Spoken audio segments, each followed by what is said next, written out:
What's up, everybody? Trey Biddy with HawgSports.com, coming to you from Columbia, Missouri. You might have guessed, awful weather, which is the case every time I come to Columbia, and another loss, which is the case every time I come to Columbia. And this one wasn't like, okay, let's go get some better players in the transfer portal. We finally got revenue sharing and all this kind of stuff. This was mistakes, which has kind of been a hallmark of this program. Arkansas finishing 6-6, one game better than I thought they would have finished, but still not good enough. Not good enough for this program, especially for a coach that's in year 5. I mean, in any other year, you guys know as well as I do, there would probably be a coaching change, but there's not going to be. The university has decided that 6-6 is good enough.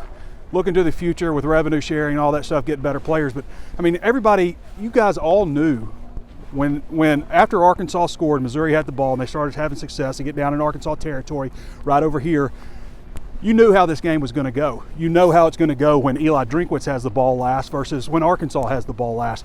This game came down to mistakes, and that's been a problem with Arkansas all year. Penalties, turnovers, special teams, those types of things. Now, special teams didn't really get them in this one, but aside from like some penalties on returns and stuff, but Missouri was basically flawless on special teams, and Arkansas turned the ball. They put the ball on the carpet 3 times, lost it twice. Why? At least 2 times it was because they weren't carrying the ball well. It was because of bad protection on the ball. Like Talon's, he's out here. Like, you got to have this conversation that this game is going to be decided by who makes the most mistakes. You know that going in. You could see from the conditions, the quarterbacks are just shot putting the football because the only thing that really works is like hitches and curls and short crossing patterns. Yet, let's still throw it deep. Let's just throw a play away, throwing it deep. This game was going to be won by who made the biggest mistakes. In Arkansas, you can't have 10 penalties for 72 yards on the road. I know Missouri had some penalties. There was a lot of chippiness, some personal fouls and stuff. But you can't be the road team in an environment like this and make those kinds of mistakes. You can't turn the ball over twice. Missouri's, it's like, and I was talking to Gabe DeArmond after this, he's like, it's almost like Missouri's just waiting for Arkansas to make a mistake. Well, if that's what they're doing, protecting the football, because you could run all day. That drive that they had where they had one pass coming out of half, that's the drive that you want. You could have done that all day long. Outside with Talon, inside with Jaquindon, over and over again, and never really had to throw the ball. It was like if you had a penalty in your Arkansas, it wasn't every time, but most of the time it was a drive killer. I don't know if I said the score or anything or introduced myself, but coming to you from Memorial Stadium here in Columbia, and it's icy. I mean, it's ice. It's not just snow on this field. I mean, you could see everybody had a hard time cutting. That's why I like counter plays. That waggle that they ran, they picked up all that yardage. Those kinds of plays are big. There was only really one big play in the game when Hudson Clark missed that tackle down there. I'm sure everybody's giving him hell. The guy's giving everything he's got to Arkansas, but again, you can talk about the transfer portal, recruiting and all that stuff, bringing in better players, the opportunity to do all that stuff, but again, like, you're making huge mistakes. Like, how can this, I know the talk is, and like they practice it and stuff, but like it's mind-boggling how you don't have 5 points of protection on the ball in weather like this when you know those are the things that are going to determine the outcome of the game. You can throw away everything else, every other stat, the rushing, the passing, all those things. And some great plays by some guys. Andrew Armstrong, man. Andrew Armstrong will go down as one of my favorite Razorbacks. I don't know if this is the last time we'll see him or not, if he plays in the bowl game. Landon Jackson, too. Thank goodness Landon Jackson was in the locker room after the game's been cleared. I felt like it was a precautionary deal just based on some of the things he was doing on the field, moving his legs, and was able to move his hands and stuff.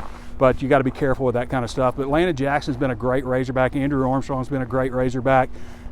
It's just unfortunate you go out to these guys again 0-7 in this place, man, and like some close ones.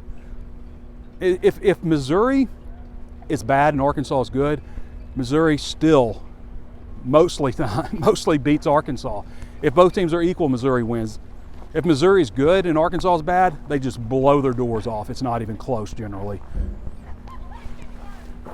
But yeah, I mean, Arkansas got outcoached. Like, you can say it's Jaquinta Jackson not taking care of the football and stuff, and yes, it is. Ultimately, Rashad Dubinion, which he recovered, and I hope he's okay too. Taylon's fumble. Like, you can say it's all on those players doing that, but I just don't understand how it's not hammered home at anything. No matter what happens, do not take both hands off the ball. That's going to decide this game. And it did. And everybody knew it. You could tell early on this game was going to be decided by penalties. If you had a penalty, it's just like a drive killer. So it's very disappointing to me, I think, and yeah, 6-6, good enough for the university at this point with everything that's going on, with what's coming up. And I get that side of it too. But you're not going to appease this fan base with 6 wins, especially after a 4-win season the year before. You're just not. And it's the climate that we're in, and with revenue sharing, trying to carve out $20.5 million to pay players with. It's freezing.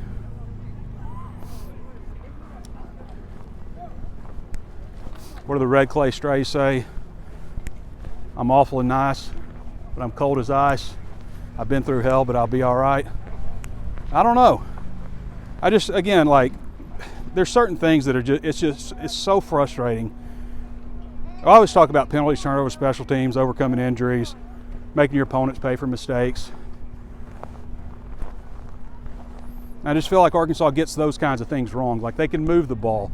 It's just like, and every time Taylon Green takes a sack, it's like 9, 10, 12 yards. It's just like drive killers every single time. So the bottom line, guys, is like Eli Drinkwitz knows how to get through to his players. And he may frustrate people, he may be cringy, but he knows how to coach, and the guys follow him. And I mean, that's the difference in this game is, and I feel bad for saying, dude can barely walk. As he's in the post-game press conference, like, he can barely walk, and he coached from the booth today, getting hip surgery. It's hard not to feel for the guy, but it's just not good enough. It's just not. There's no other way to put it. I'm avoiding walking up these stairs because I don't want to bust my ass. I couldn't resist. Like, the weather was so bad, especially coming from Jefferson City to here. Like, I'm just going like 30 miles an hour on the highway. Like, it was rough getting up here, but I'm just thinking, like, I just kind of got a feeling maybe it could work out. Maybe they put it together for this one. Because I don't think you saw, when you looked out there, you saw a team that was just like light years better. And maybe the weather evened things out a little bit. But I kind of thought that Arkansas, personnel-wise, looked better than Missouri did today. I don't know what it looked like on TV to you, but I was watching from the press box up there at the top, and my binoculars luckily were like the perfect distance, so I could watch through my binoculars the whole time and see just about everything. But I didn't feel like Arkansas was, I felt like they gave Taylon good protection for the most part, gave him time to throw the ball. Andrew Armstrong made some great catches. But driving here, I'm just thinking the whole time, like, I'm not gonna lie, there's a cigar in my backpack. Like, I was thinking, like, light it up, maybe it'll snow, we get a snowy walk and talk with a good victory. I should have known better. I'm glad I came because I haven't seen this. It looks better in here than it used to. Although I don't understand, like, this is one of the top journalism schools in the country, and their visitor media room is a literal closet. It's like this wide. Kind of ridiculous, like JUCO level. Still, like, when they were doing all this stuff, like, they would pull a truck up and light up the press, like the visitor press area, which was outside under a tent. They'd have truck lights lighting it up, and because they were building all this, and now this isn't much better. I don't know. Long ride home and a slow ride home at dark on icy roads. So hope things work out. Anyway, frustrating. I think in any other year, and we're seeing it throughout the country, and I know there's a lot of people who are frustrated out there, people who want change, and I understand that too.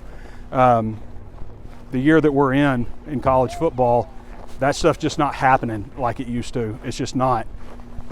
And so you kind of have to ride with what you get, hope you get things right in the transfer portal, and again, like, you can get all the players you want and stuff, but if you can't hold on to the football in this conference, if you can't keep it below 10 penalties on the road in the SEC, you're just going to have results like this. And I thought on the field, like, these were not two teams that were that different. In fact, I thought Arkansas might have been a little bit better.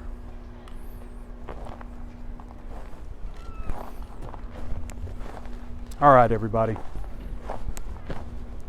Frustrated from Columbia once again. Arkansas outcoached. Arkansas players out-disciplined. That all comes back on that also. Putting the ball on the ground 3 times, 2 turnovers, giving up 1 big play. Had a really bad play by Hudson Clark, which, I mean, he was like the only guy out there. And I get it, you're loading up against the run. But, yeah, turnovers, penalties, loss. That's it.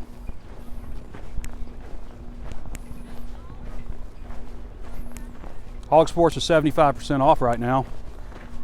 I mean, I'm sure you're all just like, oh, I can't wait. It's a good time to get in. It's only $24 for the whole year, 7 cents a day. What can you get for 7 cents a day and get all your Razorback coverage from? So don't think it's too crazy to sign up at HawgSports right now. It's icy right here.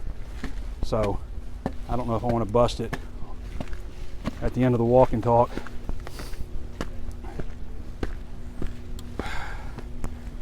But, you know, and you know, the basketball team, that was very frustrating. It was like, close it to 9, out by 15. Close it to 9, back out to 15. Close it to 9, back out to 15. The whole game. I'd like to see, my starting lineup would be Boogie Fland at the point, Davis at the 2, Billy Richmond at the 3, Thero at the 4, and then whoever's at center. Probably Ivisic until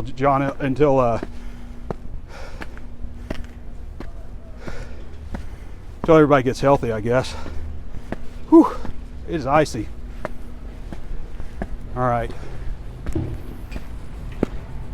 Wish me luck on the way home.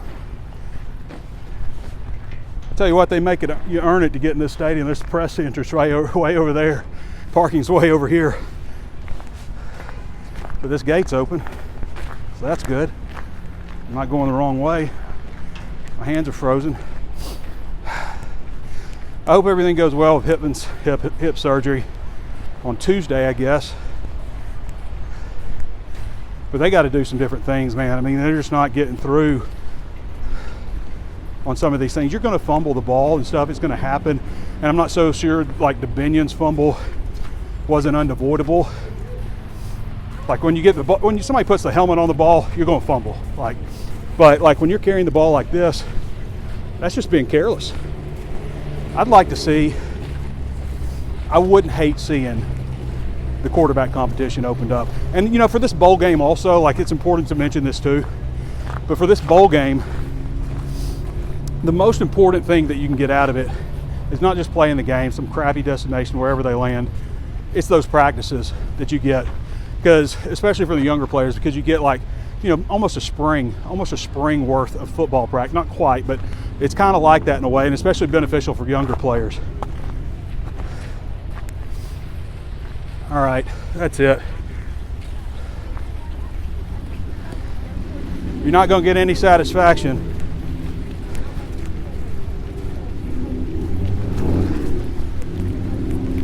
you have every right to be frustrated. But they're going to ride with what they got.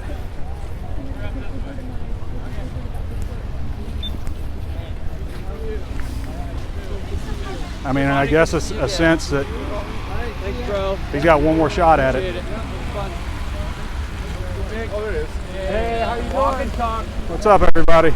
Good to see you. Yeah. Yeah. More all day. All right. Appreciate y'all. It's been Trey Biddy with HawgSports.com. We'll catch you next time.